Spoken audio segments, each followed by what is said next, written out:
வேலுண்டு வினை இல்லை, மயிலுண்டு பயம் இல்லை. வேல் வேல் முருகா, வெற்றி வேல் முருகா.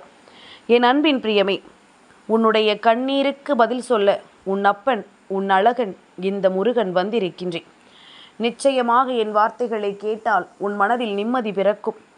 நிம்மதி பிறக்காமல் போய்விடுமா என்ன? இது நாள் வரையிலும் என் பிள்ளை பட்ட கஷ்டங்களுக்கு, என் பிள்ளை பட்ட வேதனைகளுக்கும் சோதனைகளுக்கும் நல்ல தீர்வுகளை கொடுக்கும்படி இந்த கந்தன் எப்பொழுதும் உன்னை தேடி வந்து கொண்டிருக்கின்றேன். மனதில் எப்பொழுதும் கலக்கத்தோடு நிற்கின்ற உனக்கு இந்த வாழ்க்கை ஓர் அதிசயத்தை நடத்தி கொடுக்க வேண்டும் என்றால் நிச்சயமாக அதற்கு இந்த கந்தன் முன்வர வேண்டும். உன் அப்பன் இந்த சூழ்நிலைகளை உனக்கானதாக மாற்றி கொடுக்க வேண்டும். உன்னோடு நான் இருக்கின்ற இந்த நேரங்களில் இனி எப்பொழுதும் உனக்கான உண்மைகளை நீ தெரிந்து கொள்ளத்தான் வேண்டும். சூழ்ச்சிகளினால் வீழ்ந்த என் பிள்ளையினுடைய வாழ்க்கை இனிமேல் பல சாதனைகளினால் மீண்டு வரப்போகின்றது. கண்ணீர் துளிகள், காயப்படுத்திய வார்த்தைகள் என்று வாழ்க்கை எப்பொழுதுமே பல இன்னல்களுக்கு நடுவில் நீ சுற்றி சுற்றி வந்து அனுபவித்த பிரச்சனைகளை எல்லாம் கடந்து இந்த வாழ்க்கையை உனதாக்க நீ முயற்சி செய்கின்ற இந்த நேரம், எக்காரணம் கொண்டும் என் பிள்ளை நீ எதையுமே விட்டு விடாதே. மனநிறைவோடு நாம் எதையும் எதிர்கொள்ள நினைத்து விட்டோமானால் நிச்சயமாக இந்த வாழ்க்கை நமக்கான அதிசயங்களை நடத்த வேண்டும் என்பதனை புரிந்து கொள்ள வேண்டும். உன்னை சுற்றி எதையுமே சரியாக நான் தருகின்ற பொழுது இந்த வாழ்க்கையில் உனக்கு கிடைக்கின்ற நல்ல மாற்றங்கள் ஒவ்வொன்றும் உன்னை நிச்சயமாக நல்லபடியாக வாழ வைத்து கொண்டிருக்கிறது என்பதனை நீ புரிந்து கொள்ள வேண்டும் அல்லவா? மனது எந்த ஒரு விஷயத்தையும் சரியாக ஏற்றுக்கொள்ளவில்லை என்றால் அந்த இடத்தில் இந்த வாழ்க்கை உனக்கான நம்பிக்கையை உறுதியாக கொடுக்க வருகிறது என்பதனை நீ புரிந்து கொள்ள வேண்டும். இத்தனை காலமும் நீ பட்ட கஷ்டங்கள் எல்லாமும் இனிமேல் நீ செய்யக்கூடிய ஒவ்வொரு காரியங்களிலும் இருந்து உனக்கான வெற்றியை உனக்கு உறுதி செய்ய போகிறது. நீ எதுவாக இந்த வாழ்க்கையில் வாழ வேண்டும் என்ற ஆசை கொண்டாயோ அதைவிட சிறப்பான ஒரு வாழ்க்கை உனக்கு கிடைக்கப் போகிறது. இனி எல்லா சூழ்நிலைகளிலும் நீ விரும்பியபடி உனக்கான வெற்றியும் உனக்கு கிடைக்கத்தான் போகின்றது. என் பிள்ளையே, எதை நினைத்து நீ கலங்கிக் கொண்டிருந்தாய் தெரியுமா? எப்பேற்பட்ட விஷயத்தை எண்ணி நீ வேதனைப்பட்டு கொண்டிருந்தாய் தெரியுமா? இதுவெல்லாம் உன் வாழ்க்கையில் ஒன்றுமே இல்லாத ஒரு நிலையை உனக்கு உருவாக்கப் போகின்றது. இது எல்லாமும் ஒன்றுமே இல்லாத ஒரு சூழ்நிலையை உன்னிடத்தில் இருந்து எடுத்து இனி உனக்கான வெற்றியை உனக்கு பரிசாக கொடுக்க போகின்றது. என் குழந்தை, நீ கனவிலும் நினைத்து பார்த்திட முடியாத அளவிற்கு இந்த சந்தர்ப்பங்களும் சூழ்நிலைகளும் உன்னை நிச்சயமாக வாழ வைக்கப் போகிறது என்பதனை நீ புரிந்து கொண்டால் அது போதும். நடந்து முடிந்த விஷயங்களும் நடக்கின்ற உண்மைகளும் என்னவென்று உனக்கு சரி செய்து கொடுக்கக்கூடிய காலகட்டம் இனி எப்பொழுதும் இதிலிருந்து நீ மீண்டு வந்து விடுவாய் என்பது உன் அப்பன் என்னுடைய நம்பிக்கை. என் குழந்தையே, உன்னை யார் என்று உனக்கு தெரிந்தால் போதும். அதுபோல நீ வணங்குகின்ற உன்னுடைய தெய்வங்களுக்கு அது தெரிந்தால் போதும். வேறு யாரிடத்திலும் எதையுமே நிரூபிக்க வேண்டும் என்ற அவசியம் உனக்கில்லை. யாரிடத்திலும் எதையும் சொல்லி புரிய வைக்க வேண்டும் என்ற அவசியம் உனக்கு ஒரு பொழுதும் இல்லை. இந்த நிலையிலாவது இதை எல்லாவற்றையும் கண்டு நீ என்னவென்று உணரும் பொழுது உனக்கு கிடைக்கக்கூடிய இந்த விஷயங்களில் நீ எப்பொழுதும் சரியானபடி வெற்றியை நீ உறுதியாக பெற்றிட முயற்சிகளை எடுக்கும் பொழுது உன்னை நீ நிரூபிக்க வேண்டிய அவசியமும் இல்லை. இந்த கந்தனுக்கு நீ யார் என்று சொல்ல வேண்டிய அவசியம் உனக்கு ஒரு பொழுதும் இல்லை.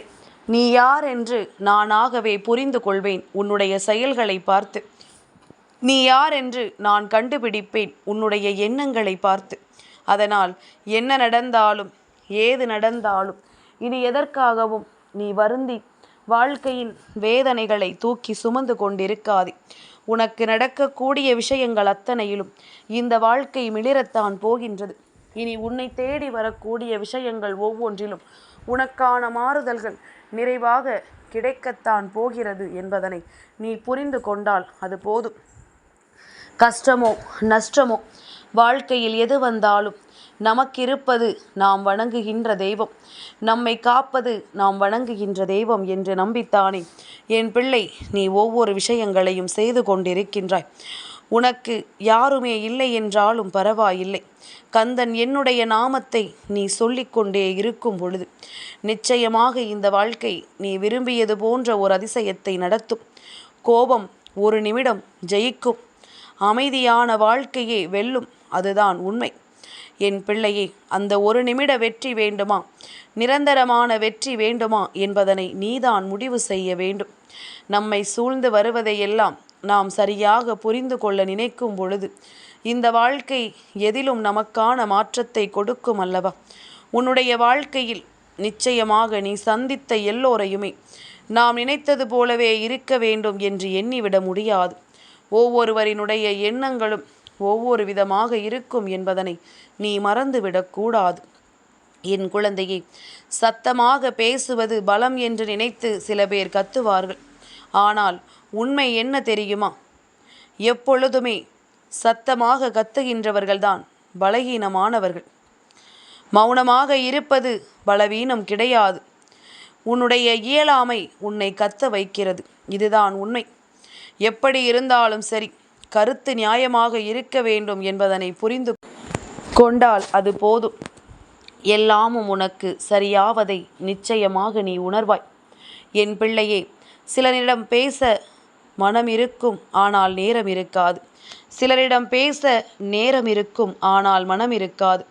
யாரிடம் பேச வேண்டும், பேசக்கூடாது என்று நம்மை விட நம் வாழ்க்கையில் காலமும் சூழ்நிலையும் தான் அதிகமாக முடிவெடுக்கிறது என்பதனை நீ மறந்து விடாதே. இந்த சூழ்நிலைகள் மாறும் பொழுது இந்த வாழ்க்கையும் உனக்கான மாற்றத்தை உறுதியாக கொடுக்கும் என்பதனை நீ மறந்து விடாதே. இனி இந்த நிலை கடந்து இந்த சூழ்நிலைகளை எல்லாம் மறந்து இந்த வாழ்க்கை உனக்கு தரக்கூடிய அதிசயத்தை என் பிள்ளை நிச்சயமாக நீ என்னவென்று தெரிந்து கொள்ளும் பொழுது அந்த இடத்தில் நீ பெறக்கூடிய எல்லாமும் உன்னை நல்லபடியாக சூழ்ந்து இந்த வாழ்க்கையில் உண்மையாக உன்னை வாழ வைக்கும் என்பதனை நீ மறந்து விடாதே. சரியானதொரு வெற்றியை உனக்கு நான் கொடுக்க வேண்டும் என்று நினைக்கும் பொழுது நீ எதையுமே தொலைத்து விடாமல் உனக்கான நம்பிக்கையினால் அந்த வெற்றியை நீ நிச்சயமாக பெற்றுக்கொள்ள வேண்டும். என் குழந்தையே, வாய்ப்புகள் கிடைக்கும் பொழுது அந்த வாய்ப்புகளை சரியாக பயன்படுத்தி கொள்ள தெரிந்தவர்கள் நிச்சயமாக இந்த வாழ்க்கையில் நான் நினைத்ததை என்னவென்றும் ஏதுவென்றும் யோசிக்காமல் சாதித்து விடுவார்கள். நாளை பார்த்து கொள்ளலாம், நாளை மறுநாள் பார்த்து கொள்ளலாம் என்று சொல்லி இங்கு யாரும் இருக்க மாட்டார்கள். அதனால் இதையெல்லாம் நாம் தெளிவில் கொண்டு இனி என்ன நடந்தாலும் அதை அத்தனையிலும் உனக்கான புரிதல்கள் கொண்டு நீ இன்றே செய்ய வேண்டும். எந்த விஷயத்தையும் காலம் தாழ்த்திவிடக் கூடாது என்பதனை நீ புரிந்து கொண்டால் அது போதும். அதுவே உன்னை எந்த சூழ்நிலையிலும் நிச்சயமாக நல்லபடியாக வாழ வைக்கும் என்பதனை நீ சரியாக உணர்ந்திடுவாய். இனி என்னவாகும் என்பது எல்லாம் உன்னுடைய முழுமையான புரிதலாக இருந்தாலும் நடக்கக்கூடிய விஷயத்தை நல்ல விஷயமாக உனக்கு மாற்றி கொடுக்க வேண்டிய பொறுப்பு என்னுடையது என்பதனை நீ மறந்து விடாதே. கந்தனிருந்து உனக்கு தரக்கூடிய இந்த விஷயங்கள் ஒவ்வொன்றையும் நீ சரியாக புரிந்து கொண்டால் அது போதும். அப்பன் முருகன் உன்னோடு பயணிக்கின்ற இந்த நேரங்களில் இனி என்னவாகும் என்று நீ நினைத்தாலும் அதிலிருந்து உனக்கான சந்தோஷங்களை என் பிள்ளை நீ உறுதியாக பெற்றுக்கொள்ள துணிந்து விட்டால் அது போதும். இனிமேலும் எதையும் தாண்டி உனக்கு கிடைக்கக்கூடிய மகிழ்ச்சியை நீ முழுமையாக புரிந்து கொள்ள துணிந்து விடு. எல்லாவற்றையும் தாண்டிய ஒரு வாழ்க்கை உனக்கு இருப்பதை நீ நிச்சயமாக சரியாக தெரிந்து கொள்ள வேண்டும். அத்தனையையும் கடந்த ஒரு வெற்றிக்கு நீ உன்னை எப்பொழுதும் தயார்படுத்தி கொள்ள வேண்டும். கந்தன் சொல்வது போல இதுதான் நிரந்தரம் என்று நீ நினைத்து விட்டாய் அல்லவா? இதையெல்லாம் மறந்து அடுத்த நிலையை நீ உணர்ந்து உன் வாழ்க்கையில் உனக்கான சந்தோஷத்தை மீட்டெடுக்க துணிந்துவிடு. நடந்து முடிந்தது ஒவ்வொன்றும் உன்னை காயப்படுத்தியதாக இருந்தாலும் இனி வரக்கூடிய வெற்றி உன்னை பலப்படுத்தட்டும். இனி உனக்கு கிடைக்கக்கூடிய சந்தோஷம் உன்னை மேலும் மேலும் வலிமைப்படுத்தட்டும். என்றுமே உனக்காகவே நான் இருக்கிறேன் என்பதனை மறக்காது. என் குழந்தைக்கு கந்தன் இருக்கிறேன். வேல் வேல் முருகா, வெற்றி வேல் முருகா.